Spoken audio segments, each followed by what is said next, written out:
podcast is a member of WGPRN, WildGamesProductions.com.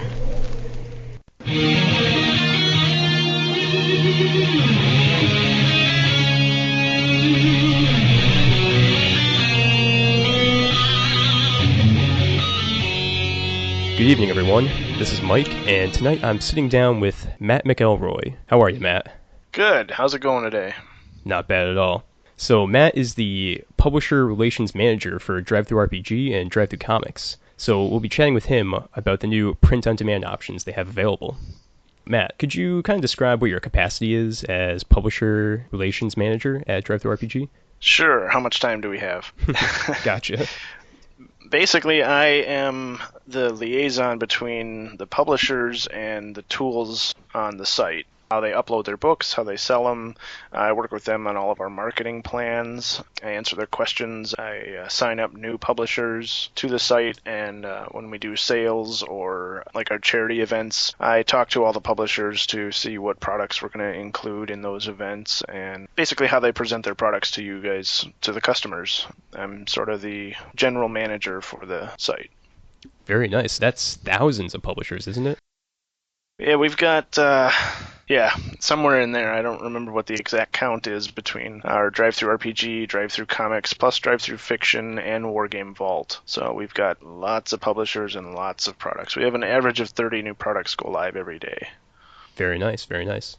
So could you kind of detail how DriveThruRPG is going to implement this print-on-demand option? Yeah, we've partnered with Lightning Source International. They're one of the biggest quick printing companies in the world, and our publishers log in. They have a special spot where they can upload print-ready files that get sent to Lightning Source for approval, and then once those files are approved, customers will be able to see multiple options per product depending on what the publisher chooses to do, such as ebook only, softcover, hardcover, bundle of the PDF plus softcover book. Of course, not every title is going to have all of those options. That's going to depend on the book, and it's going to depend on what the publisher wants to do.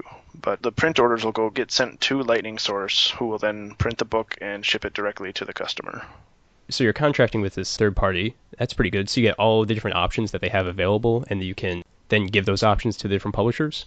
Yeah, publishers actually have a huge range of options to choose from. Softcover, hardcover, full color, black and white, different sizes from like 6x9, which is a trade size, all the way up to full-size hardcover. We're doing comic books as well. So there's quite a few different options available. And Lightning Source has been at this for quite a while, so they know the publishing industry quite well. Very good.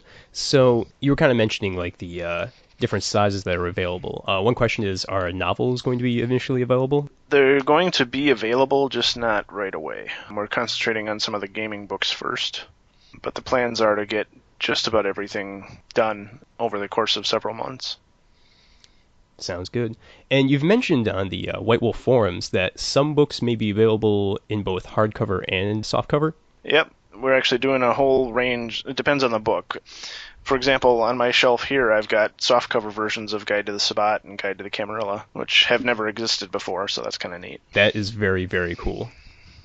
So another one of my questions was, are these books going to match the existing range? Like, are they going to be the same height? Are they going to match up very well on your shelf? One major concern is the Changeling, the Dreaming Spine Art. I know a lot of people are going to want to finish that up with these books. Yeah, it's going to vary depending on the book. A lot of them are going to be as close as we can get to the original, but none of these books were printed using the same technology that we're using. So we've had to reformat a few of them. Some of them are old enough that there was no such thing as digital files. So we've had to recreate these books from either scans or text or some variation, combination of those factors. So we're going to get them as close as we can, but there's no guarantees that it's going to be exactly the same. Gotcha. Well, it's not too big of a deal because if you've ever seen the Changeling, the Dreaming Spine Art on a shelf, it doesn't match up at all in the first place. Yeah, I remember that. But yeah, we will certainly try to get things pretty close to the way they were. And books like the Book of Nod or Revelations of the Dark Mother, those sort of prop books, are they going to have the same sort of textured covers, or is that option not available?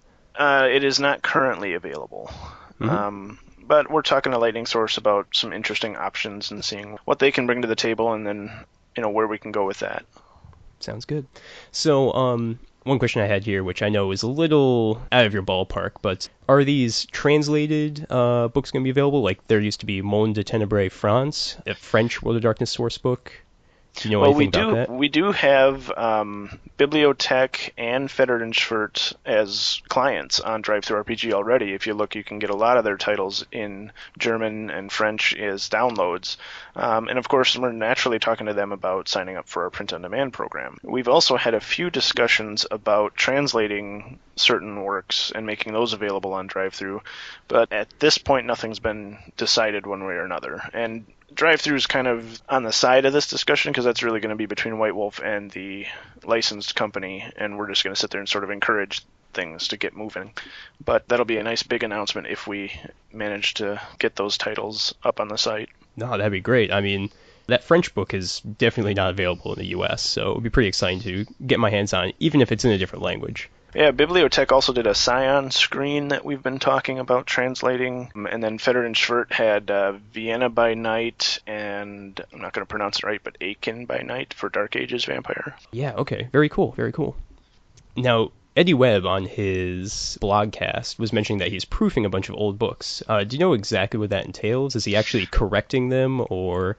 We're doing a lot of prep work on these books. Some of them we've had to scan physical copies in at high resolution and then lay them out so they fit the Lightning Source templates to get actually printed. And then anytime you make a new book, you definitely want to have somebody take a look at a physical copy. So once we get through a whole bunch of them, we send a box to Eddie, and him and other people at White Wolf will take a look and make sure that covers line up right, that pages aren't bled over, and just basically making sure they look good as a printed book. And then once they get approved, then they go up for sale on the site. So it doesn't necessarily mean he's correcting typos and things like that, but he's basically taking a look at the physical copy and making sure it's worth selling as is. And if there's stuff we need to correct, like you can't read the spine text, then we go back and work on those files and then resubmit them. Sounds good. So with the new digital publishing techniques and the fact that White Wolf or another publisher can actually go and update a source book that's already out, would they be able to make changes, make errata to a source book that's PDF only, or now it's going to be print on demand, and then if someone wants to go and buy the book now that it's been updated, they will get that errata in it? It's certainly possible because we can basically submit new files directly to the printer, and then that would get updated once that new book has been approved. We're not at this point going in, at least DriveThru isn't going in and correcting any files. That's up to each individual publisher. And I suppose the publishers are going to weigh the time investment of the manpower to make all those corrections and relay out the file versus getting the book ready for sale as is. But we're leaving that completely up to each publisher. Okay. Now, Matt, could you talk a little bit about how this is actually going to be implemented right now? Sure. Right now we have a few dozen active titles for sale in print, and we have about 30 or 40, we're calling them beta test customers, ordering from the site currently. And we're making sure that everything is working exactly how it should. That includes just the ordering process on the site, the emails that customers get notifying them that a book has shipped, international shipping, especially the cost of shipping around the country and around the world. So basically, we just want to make sure that the actual DriveThruRPG site is doing what it's supposed to do before we just open the floodgates and let everybody order, and of course then we could run into problems that we hadn't expected. So what we're doing is a phased rollout each week. Assuming things are going correctly, we're going to be adding blocks of customers that are already signed up on DriveThru, and we'll be sending them an email telling them that they can now order books in print with a link to some of those books that are currently available. We've also got publishers, big and small publishers, uploading new titles every week and getting those ready. So each week that list of available titles is going to get bigger. We're hoping by the end of the year to have just about everybody that is currently signed up with DriveThruRPG able to order print books. Great. Sounds really cool. I was actually looking at a post you made on the White Wolf forums, and you named a couple of the prices that are currently available for some White Wolf titles, and I'm pretty astounded by this. I was looking at Laws of the Wild, Revised Edition.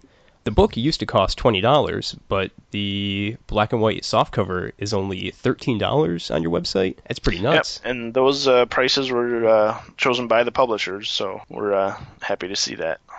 It's very cool. Now, do these price options I see here, like Glories of the Most High, softcover black and white for $13, Block by Bloody Block for softcover $10, does that include the PDF, or is that just for the print version? Well, let's see. Like Block by Bloody Block, for example, the PDF is $6.29. The softcover black and white is $9.99, and the bundle where you get the PDF and the book is $10.99. So just an extra dollar and you get the PDF? Correct. That's great. That's outstanding. But naturally, that's going to be up to each individual publisher, and they're going to probably decide certain books you get that deal, certain books you don't. But all we're going to do is encourage publishers to get these titles active, and we're going to let them determine their own prices. Well, it's great to have those options available. I've actually seen one of your books, the Laws of the Night, that was given out at the Grand Masquerade, and it looks very good. I obviously didn't compare it to one of the old copies, but just thumbing through it, it pretty much matches what the former Vampire the Masquerade books look like. So I'm pretty impressed. We also had the Sabbat Guide and the new Mind's Eye Theater The Awakening at that show. Oh, very nice. I haven't run into those, unfortunately. Yeah, they went really quick, if I remember correctly. Well, Matt, that's all the questions I have on DriveThruRPG exactly. Do you have anything else you want to add? Like I've mentioned on the White Wolf forums that this is going to be a staged process, so I'm encouraging people to get signed up on the site so they get our newsletter, but also to have patience as we roll out this new event. But we're really excited about it because some titles like Block by Bloody Block that never existed in print, and then old titles like Laws of the Night back in print, and you're going to be able to get them. We've also got the old Vampire the Masquerade comic books from Moonstone going up on DriveThruComics pretty soon. Very cool. We're excited about that. Nice, nice. So, Matt, are you playing any World of Darkness games right now, or anything like that? Well, we wrapped up a Requiem game that ran for about 9 months or so pretty recently, so we're just taking a little bit of a break to see what we want to run next. But after Grand Masquerade, a lot of us are thinking about going back to Vampire the Masquerade for a little while, just to play around with that. Very cool. Were you the storyteller in that Requiem game? Yep. Or? Yes, I was. We ran in Chicago using the World of Darkness Chicago book. I had Solomon Birch and a few of the other signature characters in there just to mess with my players. And can you tell me a little bit about Flames Rising, your website? Yeah, sure. Flames Rising is a horror and dark fantasy webzine. We've been around for about 11 years now. Do reviews of games, comics, fiction, movies. We've done a lot of interviews of industry people, such as Eddie and Justin. We post a lot of previews from different RPGs, fiction. So it's if you're a fan of horror and dark fantasy, it's definitely a site you should check out. You'll find all kinds of great content. Mm-hmm. Yeah, you got a lot of reviews, which I've been very impressed with. Yeah, I think we're up to about 3,000 reviews now. Wow, very nice. And whenever I search James Lowder's name, that interview with him always comes up from Flames Rising. Yeah, James is a great guy. He is the editor of the 2 Requiem novels that are going up on the White Wolf site right now. Wait, he is? Yep, That's he edited exciting. Both of those books. Nice. Do you have any other projects or anything else you want to talk about? Oh, let's see. FR Press, which is my little bitty tiny publishing company, has a couple of things on DriveThru that I definitely encourage people to check out. My personal favorite is The Queen of Crows, which is a historical horror fiction piece by Monica Valentinelli. If you guys want to check that out, let me know, and I can hook people up with a discount coupon for that. Oh, very cool. Anything else we should be aware of with that? There's definitely some new FR Press stuff coming out in 2011, including a ghost hunting anthology that I think people will really like. If you like Orpheus and Wraith, there might be some fun stuff in there. Is FR Press all fiction or any gaming stuff? We have a few gaming items. We have Instant Antagonist, The Selfish Succubus, which was written by Jess Hartley, which everybody should know from Hunter and Changeling. Mm-hmm. We've got a few more of that series coming out. They're basically systemless modern horror monsters. So if you play any of the World of Darkness games, you should be able to drop these antagonists into your game. They're also good for Buffy and All Flesh and other modern games, like Dresden Files would be a good one too. Very cool. Well, Matt, that's all the questions I've got. Thank you very much for coming on. Really appreciate it. Yeah, it was a lot of fun. Anytime. All right, so listeners should definitely check out Flames Rising, and be sure to look into DriveThruRPG's new print on demand. Thank you very much, Matt. Have a good night. Yeah, thanks.